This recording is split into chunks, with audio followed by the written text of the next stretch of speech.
It's Sunday, and that means it is wrestling night in America. Of course, that only applies now that we have when we have pay-per-views or premium live events on Sundays. But that is the case today, Sunday, August 31st, 2025.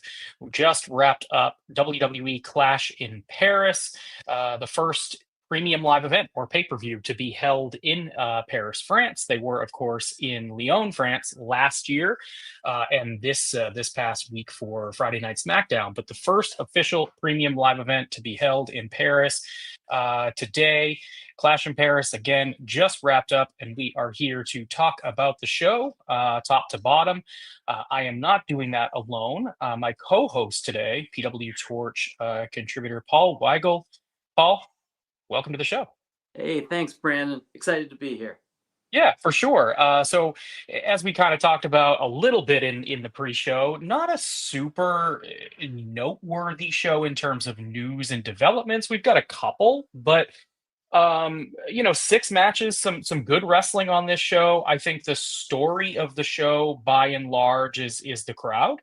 Mm. The crowd has been was really impressive, and they were the Lyon crowd was great on Friday for SmackDown. We know, of course, that these France crowds have been really special for WWE when they've gone out east to Europe the last or out west to Europe the last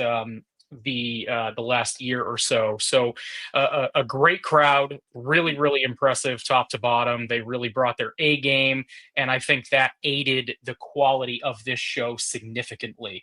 Paul, I think what we'll do is just kind of march through this thing chronologically, since we've got a major story in the main event, but I want to start at the beginning because it's sort of set up by everything that happened at the beginning of the show. So, show kicks off with an opening video package after Cole sort of introduces the live crowd, announces that it is, of course, the first premium live event to ever be held in Paris. They show the inside of the La Defense Arena right out of the gate. I'm really impressed by the stage here. We don't get a lot of big time pay-per-view stages anymore for WWE, so it was cool to see that. This felt a little bit more aligned with like the Saudi Arabian stages that they tend to bring to Riyadh. But the cool thing here was that they had a replica Eiffel Tower in the middle, which was a really nice touch. Not something that we get a whole lot. Reminded me of putting the Empire State Building in the WrestleMania 29, for example. So that was a cool little touch to kick off the show. Crowd was rabid right from the start. They were excited to get going. Cole said there's over 30,000 in attendance, and we kicked things off with Bronson Reed being accompanied to the ring, of course, by Paul Heyman, taking on Roman Reigns. This one goes 22 minutes. Roman Reigns, your winner. Don't think that there was a lot of surprise there, but definitely some surprise about the way they laid the match out itself. Paul, I'm going to throw to you first. Get your thoughts on this one. What'd you think? Yeah, it was a good match. A little bit on the slow side. Wouldn't have worked as well for a main event. For a show opener, it was great. And like you said, the Paris crowd was really perhaps the star of the show, making the most out of every situation. But I thought that Reed looked really excellent. He looked like he belonged. He hit some fantastic moves. But of course, the match ended the right way it should, a clean finish for Roman Reigns. Yeah, I think that there was never much doubt going into this one what we were going to see final result wise, but I was really curious from the jump to see how much they were willing to or interested in giving Bronson Reed, because clearly the what they're building to here is an eventual collision between Roman Reigns and Seth Rollins, and before even that we assume Roman Reigns versus Braun Breaker. So Bronson Reed was really the first step in a larger story that they're trying to tell here. And I was surprised, albeit pleasantly, by the amount that they really gave Reed. There was there was definitely a focus both in terms of the production of the match itself, the move by move pacing, and the way that Cole and Barrett laid this thing out on commentary that showed that they feel something for Bronson Reed. There is something there. They do see something in him. Highlight of this one to me was definitely the blocked spear. Reigns very rarely has his spear countered or blocked in any way, and when it is, it tends to be like a kick to the face, and that's the pretty typical prototypical counter to the spear.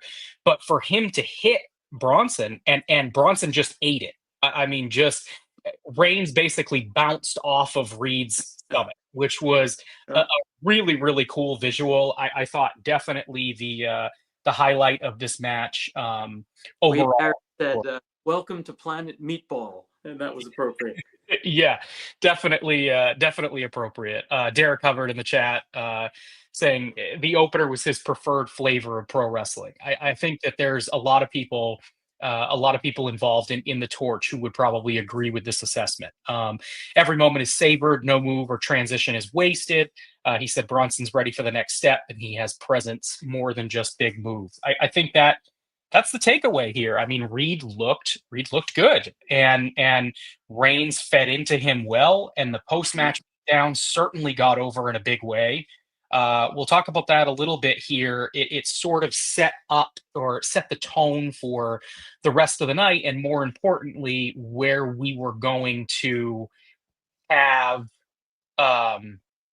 what we were going to see in the main event, and what was going to play out regarding Seth Rollins and the new addition to the Vision, so to speak. So after the match, Reigns gets the Chula Fala back, and he is celebrating atop the announce desk, and kind of he went over to say hello to Jelly Roll and Post Malone, both of whom were in the crowd in the front row tonight. And when he does that, Braun Breaker just appears out of nowhere, jumps across the French announce desk, and spears the heck out of Reigns right through that announce table. So then we get a extended beatdown where Reigns is tossed back in the ring. They beat him down consistently. They strap Reigns to a backboard, and Bronson hits him with a couple of tsunamis. Breaker is, of course, hitting spears. We get Jey Uso to come out and try to make the save for his cousin. That doesn't go well either. He eats a spear. And so we've got just a cavalcade at this point of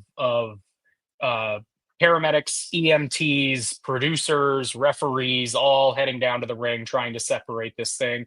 It's your big pull apart WWE style beatdown that they've done with Bronson Reed and Braun Breaker many times. One thing that I liked here in particular was the inclusion of Jey Uso, because so often you will find on these shows that they're afraid to bring out an ally of the wrestler being beat down if that person happens to have a match later on in the night. And it makes sense. I mean, you want to be selfish in a way. You want to make sure that you're fresh for your own world title match. But given the relationship between Roman Reigns and Jey Uso, I thought it made a lot of sense that Jey would risk life and limb to come down there and check on his cousin. Paul, where did you stand on that? Yeah, I agree. It certainly made sense. A lot of times there's a beatdown, and none of the faces allies come out to help, and I mean, it makes sense that Roman Reigns doesn't have a lot of allies. It makes sense that CM Punk and that LA Knight would have mixed feelings about maybe coming out or not coming out. So yeah, I thought that all worked well. A little drawn out, but we're not used to seeing Roman victimized in this manner. So a new story being told. Yeah, definitely worth noting. They did drag this out for quite a bit. I mean, the match itself was just over 22 minutes, like I mentioned. But man, by the time they were done with this segment, it was almost quarter of three on the East Coast. So nearly 45 minutes between your just opening video packages, entrances, the match itself, and then this beatdown. We're almost an hour into the show with only one match down. But the pace would quicken after this. We can hop in here, move on to match number two. We have or actually before that happens, because they do have a brief break in between here, and then we get the backstage shot with Adam Pearce, and he is just berating Bronson Reed and Braun Breaker. He essentially says that they're both being ejected. They push back a little, saying they've got to be down there at ringside for Seth later on, because I failed to mention, Paul, but Paul Heyman was also attacked during the course of this, taken out by Roman Reigns, choked out in a guillotine, and that's what sort of set up the further attack from Reed and Breaker. So we get the confirmation that Paul's been taken to the hospital, Reigns is being taken to the hospital.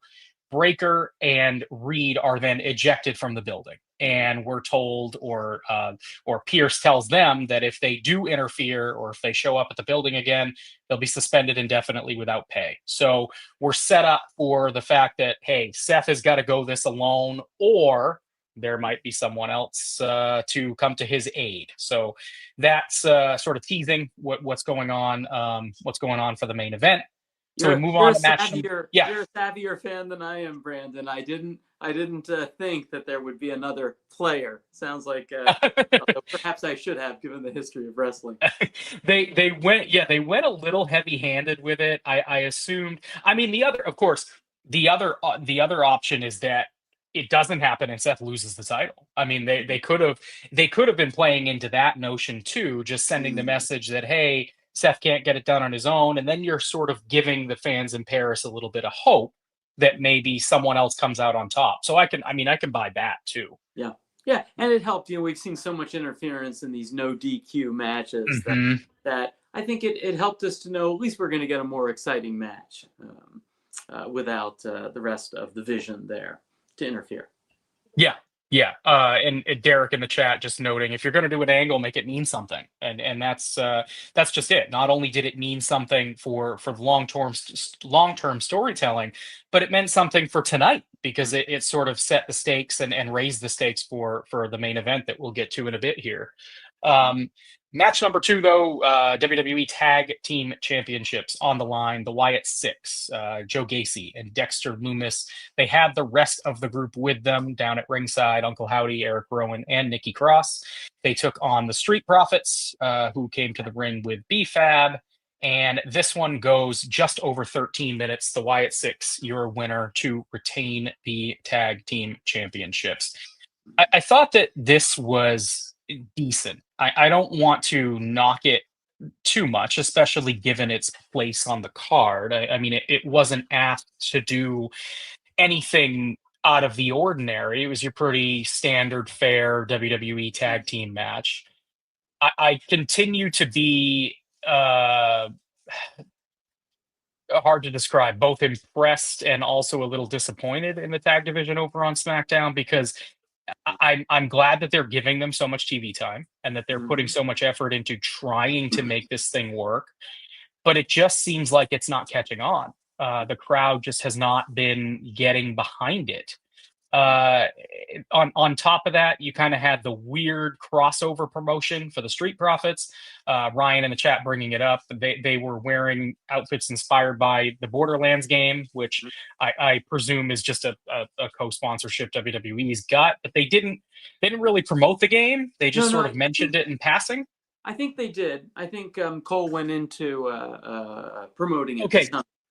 Okay, did he? Okay, I only heard it mentioned in passing, and it may have been I was watching on the Canadian Netflix feed to avoid the Peacock commercials.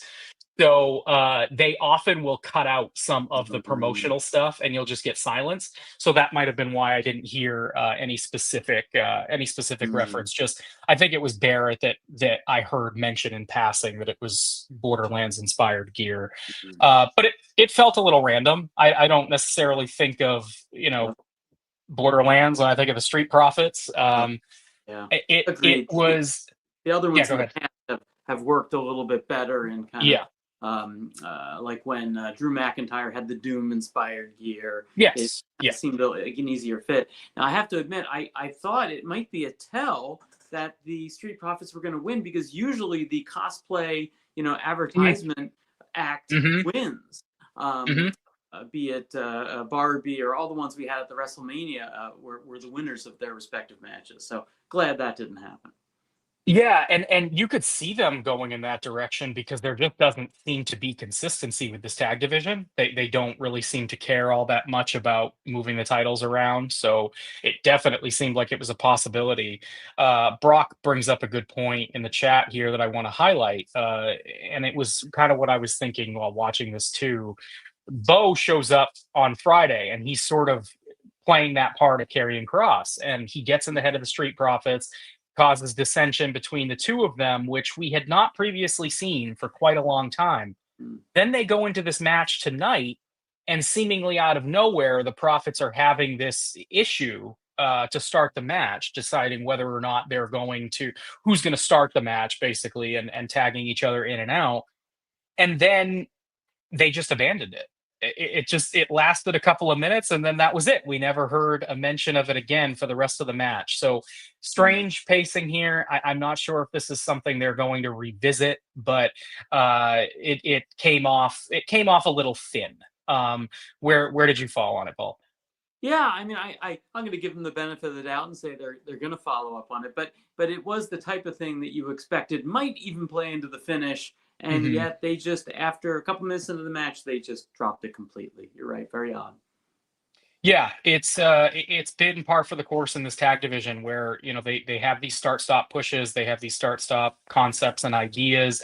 None of them have necessarily gone anywhere. They got a really great match out of the TLC concept last month, which Mhm. virtually seemed tailor made for the situation they were in, with all of those tag teams fighting back and forth for month upon month. But now that they kind of have to get back to regularly scheduled programming and cycling through challengers, I think you're finding very quickly that, like, the Wyatt Six Act is an entrance and not much more. And the Street Profits really need a refresh too. I'm a big fan of Mhm. both Dawkins and Ford, but it seems like they've been treading water for a pretty significant amount of time. Absolutely. Are they face or heel? I mean, their entrance music is really kind of, is Mhm. very heelish, and yet here they are trying to get over their hand movements and leading the crowd. And yeah, I don't know exactly what they are. I agree they are phenomenal and they deserve better than this. Yeah, and it's unfortunate. I mean, people in the chat highlighting too that the tag division in SmackDown is supremely talented, and Hmm. yet not one of them are particularly over with the crowd. I mean, even in a crowd as hot as Paris today, I would argue this match had the least amount of engagement of everything on the card. And there's so much talent in that division that you just hope that they can get to a point where people are looking forward to these matches and not just sort of viewing them as filler before we get to something bigger. Yeah. Anything you want to add, Paul, about the match or SmackDown Tag Division as a Yeah, whole? I think it's a great point about the division. My opinion is that sort of putting all the teams on the same level in order to get them into that SummerSlam ladder match. It Hmm. really just sort of framed them all as very samey, Yes, and in yes. retrospect was a mistake. But I do have hope that I heard that there may be some sort of an upcoming draft or something like it. I'm hoping some of the teams get traded to Raw, and that evens things out a little bit more.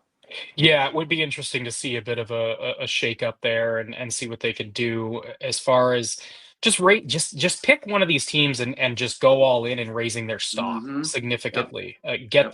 Get them to a level where they can then return the favor and help out some of the other teams around them. Right now, it is, like you said, just very much an even playing field. Everybody is just sort of going back and forth for title shots that don't mean a whole lot. They've moved the belts around a good amount, and that hasn't helped either. So, No. yeah, a lot of work to do in that division. I give them credit for putting the time and effort into it, but I think that there needs to be just more honed in focus on what they want to present, who they want to really Mhm. present as the tippy top of that division. Just pick something and stick with it.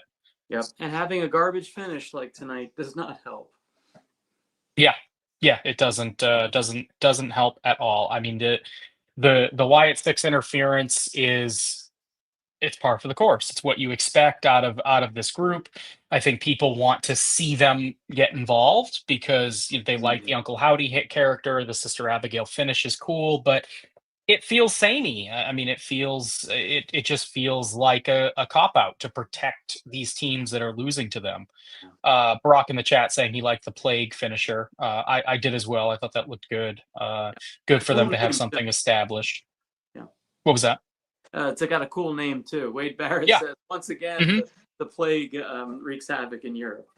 He was Yeah. on fire tonight. Yeah, he was good. All right, we can keep rolling here. Match number three, the women's intercontinental championship match. We get an extended promo package before this one. It's Becky Lynch versus Nikki Bella.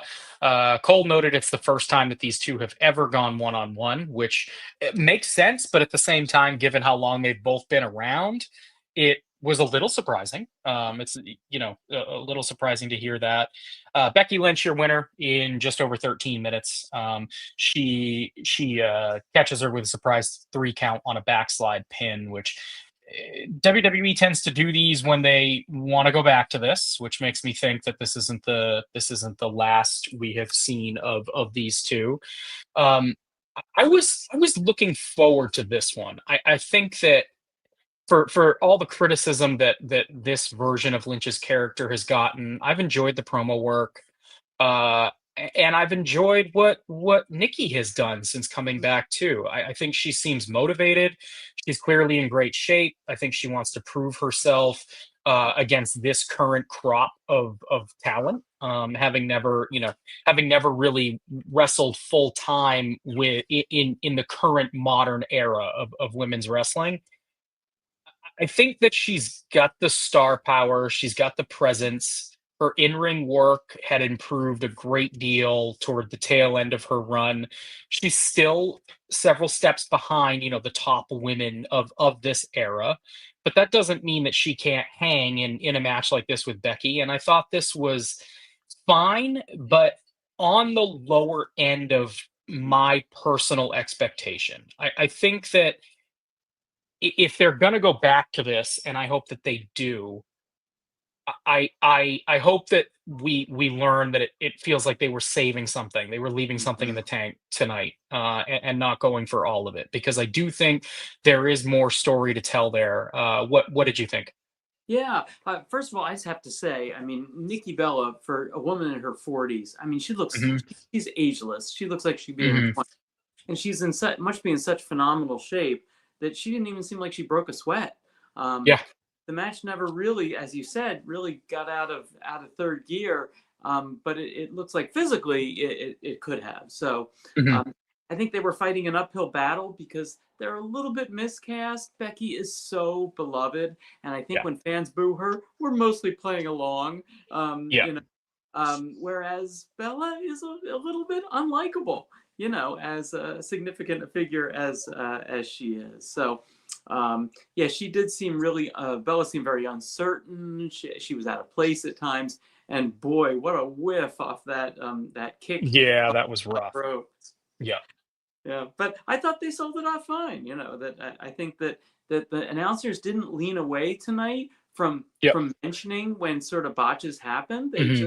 They just incorporated it into the story of the match, and I think that works. Yeah, that kick is something that could have derailed two lesser competitors and could have derailed even great competitors in front of a less forgiving crowd. But Yep. this crowd was so invested in everything that was happening that they just breezed right past it with the Yeah, wrestlers. And and and it worked. It worked fine. I think it really helps that Becky didn't sell it. So many like Yes. less Yes. experience would have sold it, and that would have been Absolutely. that would have been terrible. But and she just and you could got ready. see she almost did too. Yeah, She yeah. like started to wobble and go down and then caught herself like, oh no, I can't pull this off. And that was a great catch. I mean, Yep.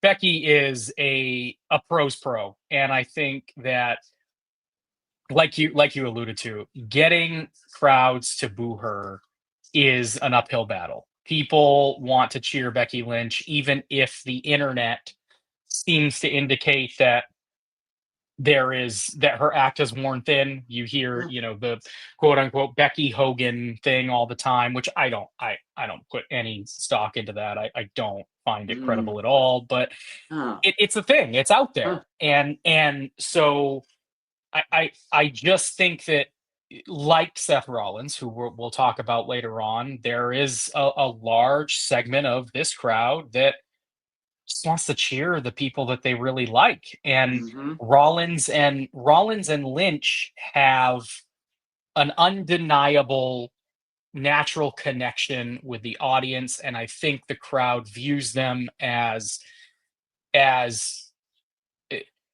again, pros. They're the people who Yep. they've built this real genuine connection with the audience because there's an appreciation and a respect for what they do in the ring. And getting crowds to boo that type of wrestler for long periods of time Yep. is very challenging.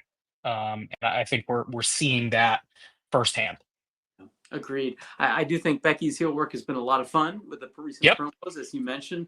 But I do think again the crowd is more playing along than really, as opposed to Logan Paul, where they really Mhm. don't like him. Yes. That Yes. it's I don't think that Becky's ever gotten to that. I'm not sure she could.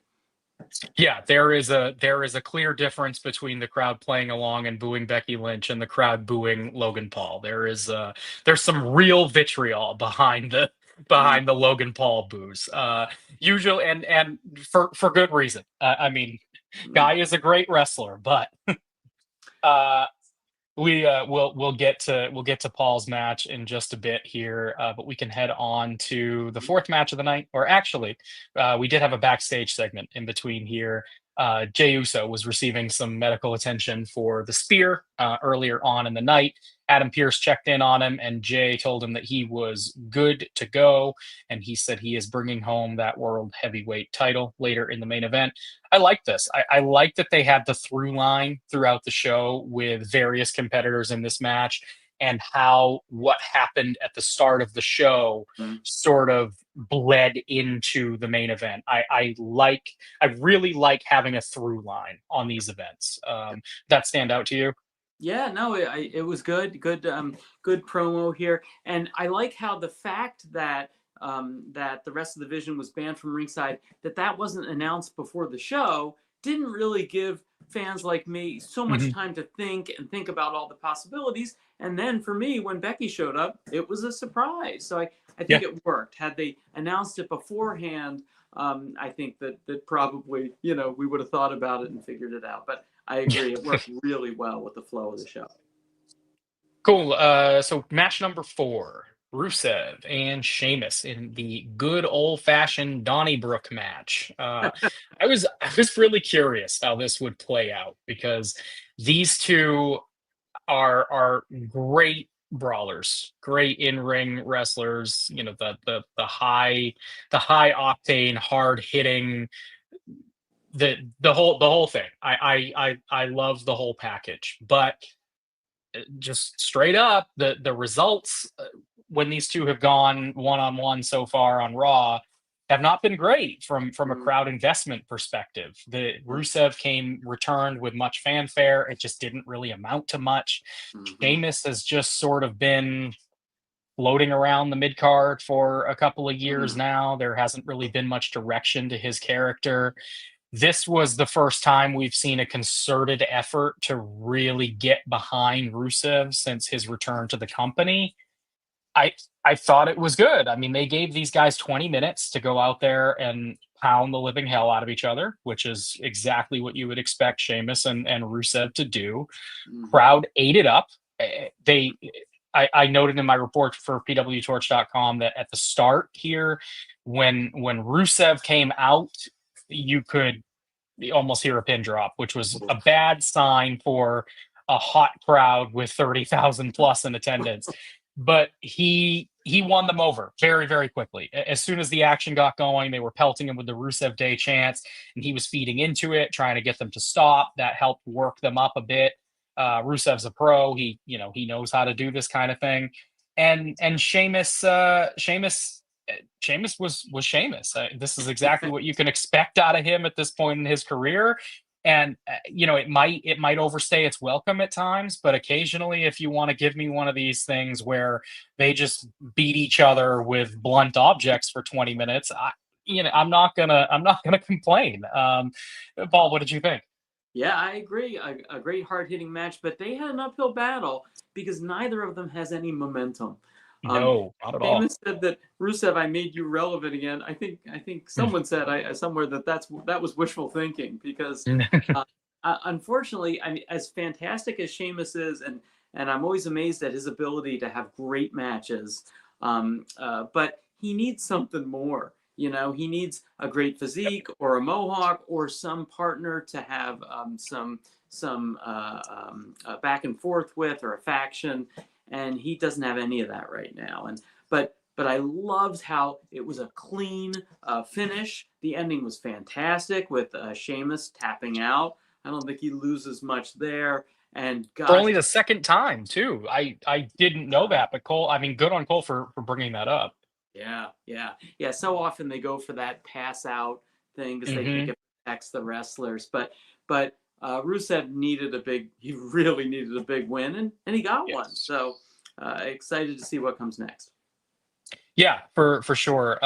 There was a lot going on here. They worked a lot into the 20 minutes that they were given, and I thought the results were positive. I Hmm. want to bring up BJF's comment in the chat. This was something that I had kind of wondered as well. Do you think this is it for Sheamus and Rusev now, or could you see them going the unlikely tag ally route? Because that's something that I had pondered in my report today, and seems like a pretty decent possibility given their history together. What do you think about that, Paul? I sure hope so. You know, of course, Sheamus did this with Cesaro. You know, they had a Hmm. feud with a number of matches and eventually teamed together in this sort of odd couple, and it worked. And that's just the kind of thing that he needs. I don't know if they're going to go that way. There wasn't an obvious tell. I mean, Yeah. Rusev is pretty, you know, he's pretty villainous. Hmm. But I think that's a great idea. I think that would really help both of them.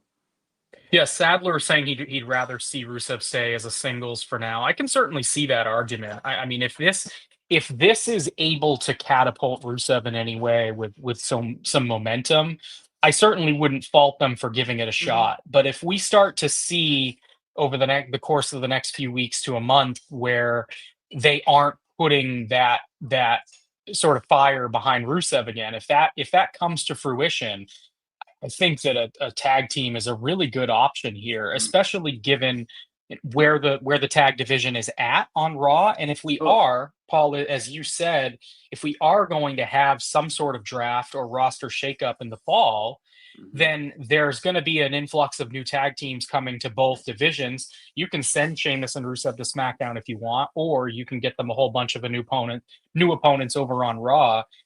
I think that it would be a really good way to show off Rusev's charismatic side, which we've seen time and time again. When he's allowed to do that, the results are usually very positive. The crowd gets behind him in a big way.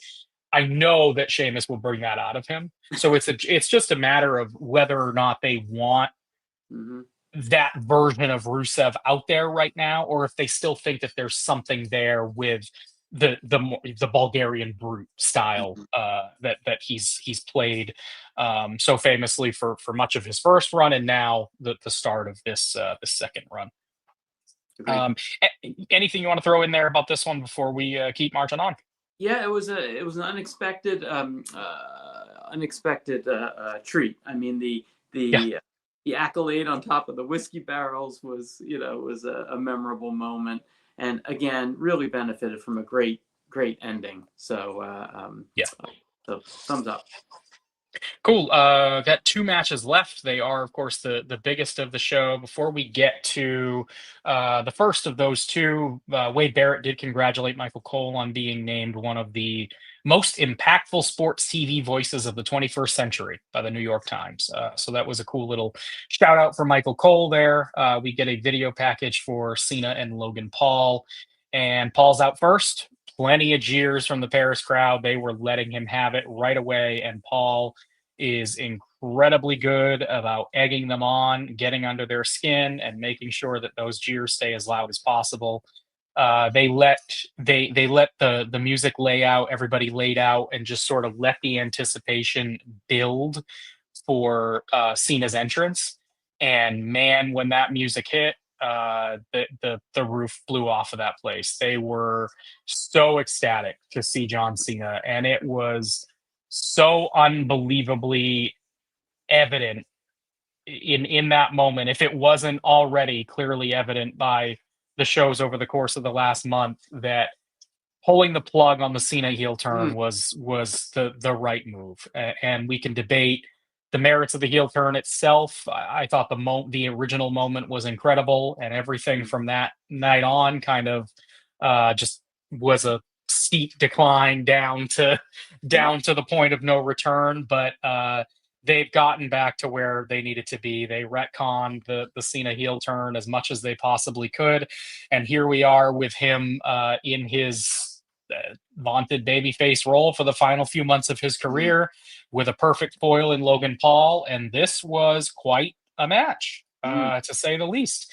They went 26 minutes, about 26-25 by my watch, and Cena wins with an attitude adjustment, several attitude adjustments in this match. Thought one of the coolest things throughout this one, and I noted this in my report for the Torch as well. The announcers were keen to make mention of, and Cena was seemingly excited to include homages to some of his good friends in the business and past rivals who he may not get a chance to square up with again.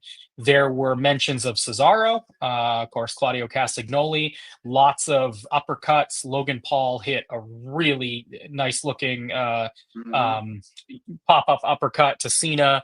There was the mention of Dolph Ziggler. Paul hit a zigzag at one point. Nick Nemeth, of course, a friend of Cena's in real life. And then the shout out to AJ Styles. Cena hits the Styles Clash late in the match.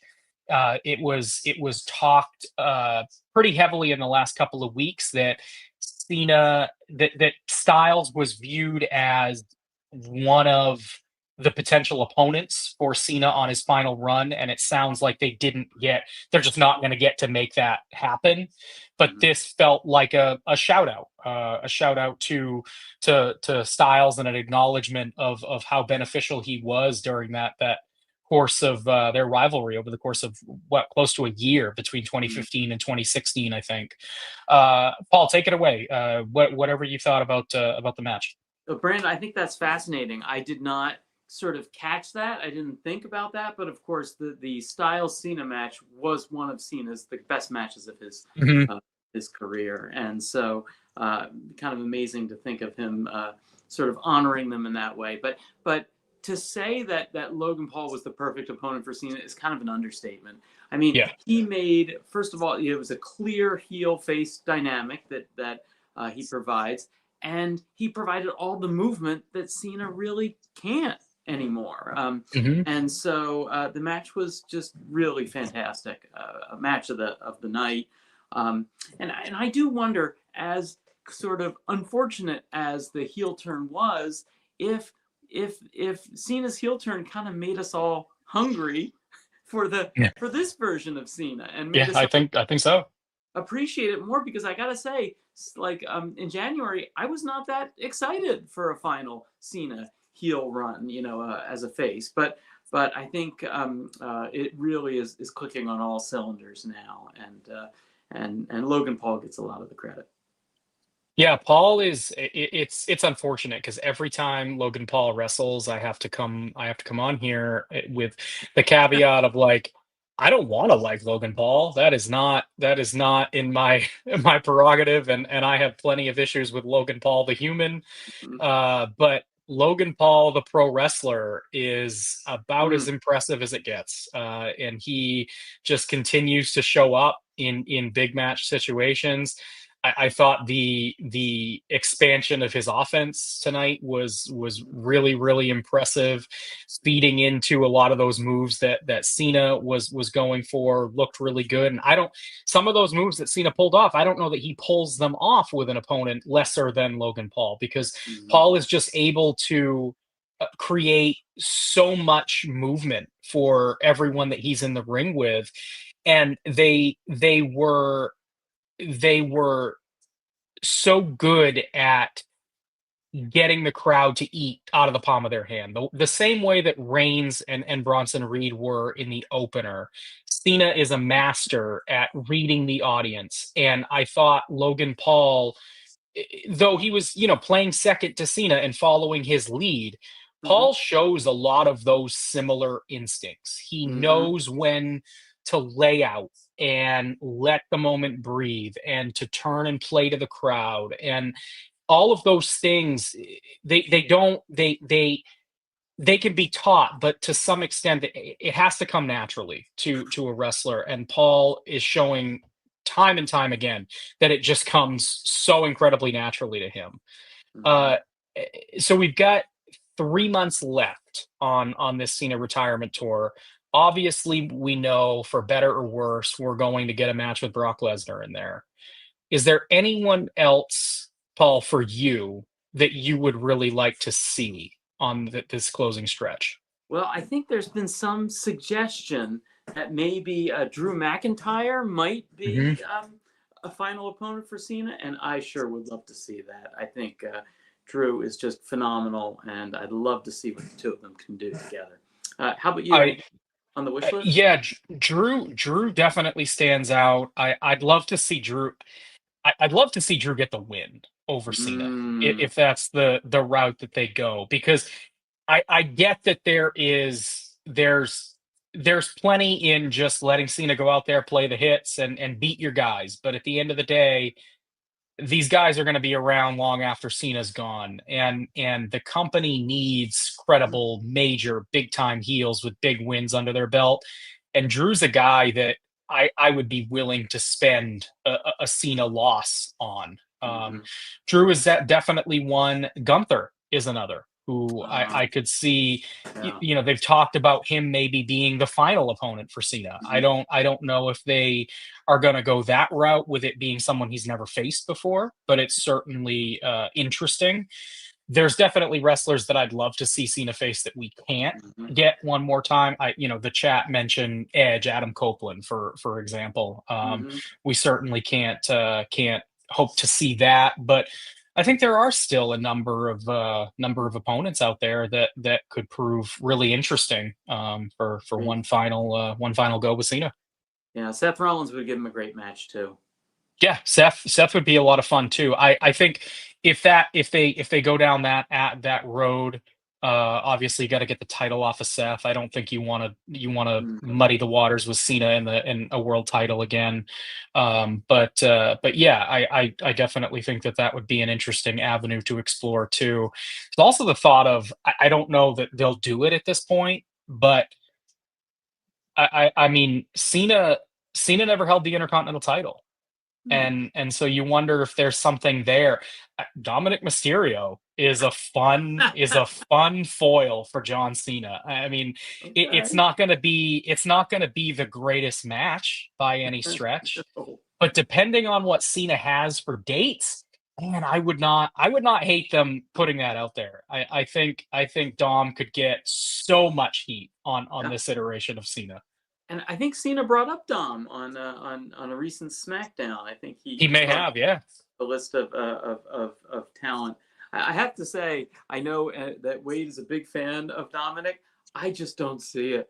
I think that the heat of Dominic Mysterio is that he was never good enough to justify the push that he had, almost like a Vicky Guerrero that like because he wasn't talented enough is what was the source of his heat. But what do you think?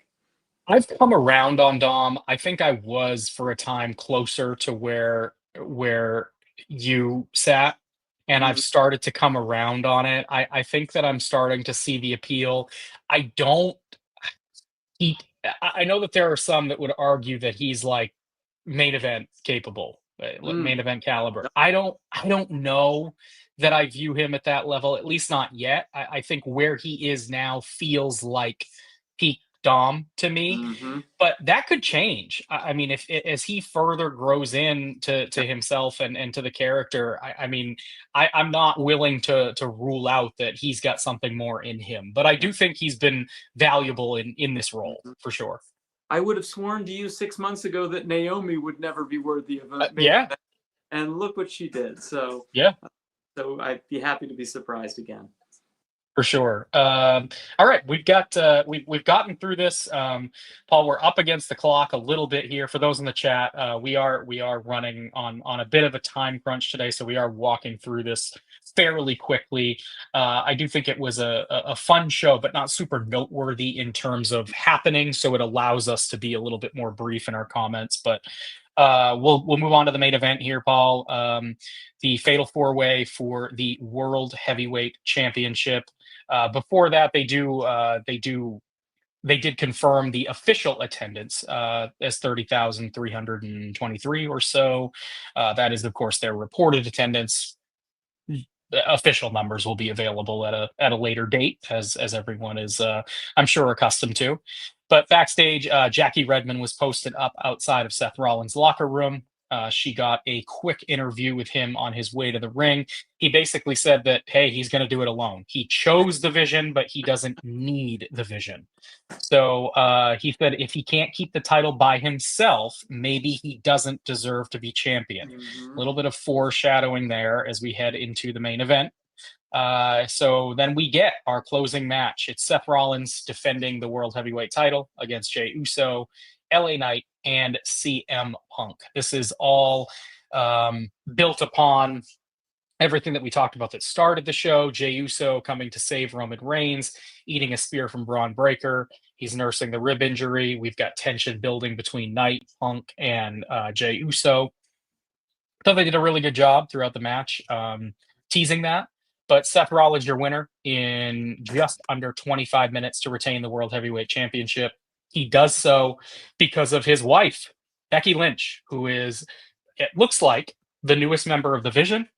Mm. It was Seth and Punk alone in the ring at the end. Punk hits a go to sleep, and Seth collapses onto his shoulders for a second one. It looks like Punk is well on his way to Mm-hmm. recapturing the world championship before he takes a low blow from a hooded figure. That hooded figure was, of course, Becky Lynch. Seth is able to hit the stomp and then cover Punk for the 3 count. Paul, I'll throw to you first. What'd you think here?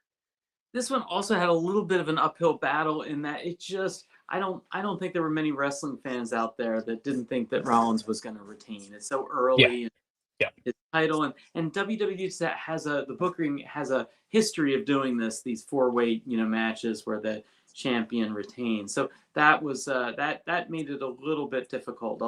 Although I think the plot developments with the rest of the Vision getting thrown out did kind of help and cast a little shadow. And Rollins' statements before that you mentioned, saying, "If I can't do it alone, I don't deserve it." That seemed like a babyface thing to say. I was Yeah, totally yeah. confused. Of course, it ended up being, I think, more of a swerve than anything else Mhm. because of Becky. But the action was just fantastic in this match. I loved when Uso went for the spear and Rollins caught him in midair with a pedigree. It looked fantastic. So, I Yes. mean, these guys can all go, and the match was great. Yeah, really good match that was obviously bolstered by having four guys who are just at the peak of their popularity with crowds right now.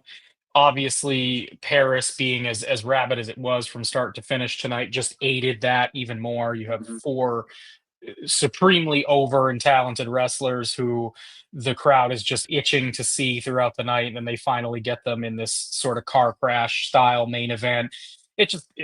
All kinds of great circumstances lining up to make a really fun match that I thought worked really well, pacing wise, structure wise. They just told a compelling story, and I mean, I could say that I'm a little down on another interference finish because there's just so many of them in WWE and Yep. AEW for that matter. It's sort of an epidemic across major promotion wrestling right now in general. Is the number of matches ending in interference or some sort of shenanigans. But if we stipulate to that, I think that the idea of introducing a new character into the vision, it being Becky Lynch of all people, gives me a little bit of pause in criticizing that too heavily. I'm really interested to see Seth and Becky together on screen for the first time in what, 6 or 7 years. I Oof. think the Yep. first time they tried this, it was shoehorned, it was rejected outright. It just felt forced. It didn't work at all. And this feels like a much more natural situation. I mean, we've heard Becky for weeks make allusions to her hot husband, Seth. So, they were acknowledging the pairing for quite some time on air. Makes sense that it's now finally coming to fruition, and we're seeing them together. Derek did note, and I missed this, Paul. I don't know if you saw it or not, but he said after the official broadcast ended and they started the post show, Punk pointed to and grabbed a sign that mentioned AJ Lee, and it Hmm. was shown on the post show. So that kind of thing is usually deliberate. I mean, it Mm. wasn't on the main show, granted, so they have plausible deniability there, but it feels like a real possibility that we could see AJ Lee return here to Wow. back up Punk against Seth and Becky, and that's that's a real big match on paper. I mean, people Hmm. have clamored for AJ back in the company for a long time. It feels to me like if she were ever to agree to do it, it would be for this. Hmm. Um, what do you make of that? Is that something you're interested in seeing? Yeah, absolutely. It is a little odd having Becky, join the Vision. Although they needed something to help with their chemistry, right? Yeah, The yeah, weakness of the for sure. Vision is not a lot of chemistry between Seth and the other members. So I'm excited from that. But of course, she can't really get involved in their matches too much, and vice versa. So having AJ Lee join would be perfect. And I would be very interested in that outcome with the two of them against Seth and Becky. Absolutely. Yeah, chat agreeing with that. Derek was just clarifying exactly what happened. Punk asked the girl to hold the sign up after he caught it in the crowd. CJ, shout out to CJ. Sorry that Bailey didn't make the show. I assume we will see her on Raw, but saying we need another AJ and Bailey match. Um, and JT as well. Just Becky costing Punk adds to the fuel of an AJ return. I think that is definitely the case. Absolutely. Sadler also mentioning that real life couples as baby faces rarely ever work, and Mhm. it'll be much better as heels. I definitely think that's the case with Seth and Becky. I think we're in for much better returns this time around if we are to get it. Um, Derek raising the mention here of a mixed war games match. Mm. That would be novel and unique. I think that's something that we could be headed down the path for too, given the time of year. I mean, they've got to get a War Games match scheduled here, and right now it certainly would look like it would involve the Vision in some way, unless you go back to the Bloodline well, but it doesn't feel like that is a hot issue right now. So yeah, there definitely seems to be some smoke there for Hmm. sure, and usually when there's smoke there's fire when it comes to pro wrestling. So I think that's a very good chance that we see AJ injected into the fold at some point here. All right, Paul, I know we've got to wrap up. I do want to get in a quick plug here for VIP. For those of you who are listening on demand, if you are not already a PWTorch VIP member, it's a great time to sign up as we head into the fall season. I know a lot of you will be preoccupied by football, myself included. So it's great to have the VIP option to catch up on stuff in wrestling that you missed that you might not have as much time for in the fall months. You can do that at pwtorch.com/go VIP. Gets you so much stuff, ad-free podcast, VIP only podcast, 35 years of podcast and newsletter archives. You get the weekly PDF newsletter, all the back issues, ad-free version of the website. It includes the Fix with Todd Martin, Wade Keller hotline, everything with Rich Fan. You get the post-event roundtable podcast, which Wade and company are likely recording right now. So by the time we are done with you here, that'll probably be pretty close to being posted on demand for you to check out. So much content, including Greg Parks Out Loud as well, a frequent co-host of mine here on Wrestling Night in America, as he reads his PWTorch column live out loud as a audio version of the show. Paul, before we wrap up, I want to give you an opportunity to talk about your contributions to the Torch and where people can find you if they want to reach out. Oh, thank you. Yeah. So I write the weekly WWE Rising Stars and Falling Stars column. So you get my take on who's performing well in their role and who's floundering, and what their what things look like in the future for what opportunities they're going to get. But hey, it's been a great pleasure to do the podcast with you and talk some wrestling with you, Brandon. Yeah, for sure. Definitely a lot of fun. I want to thank you so much for hopping on here with me. Glad we got a chance to do it. Programming note for me, I know next time, the next weekend for Wrestling Night in America would be the weekend of September 20th. We have two events that day, both AEW and WWE. I am tied up that day and will not be providing my normal coverage. So stay tuned to PWTorch socials and Wade's output there to see if there will be a different host for Wrestling Night in America after both All Out and WrestlePalooza. But I will not be around for my normal coverage on that date due to a previously scheduled commitment. So until next time, thanks so much again, Paul. All the VIP members in the chat, thanks for leading the conversation, chatting with us, joining us today. And we'll catch you next time. Until next time, this has been Wrestling Night in America.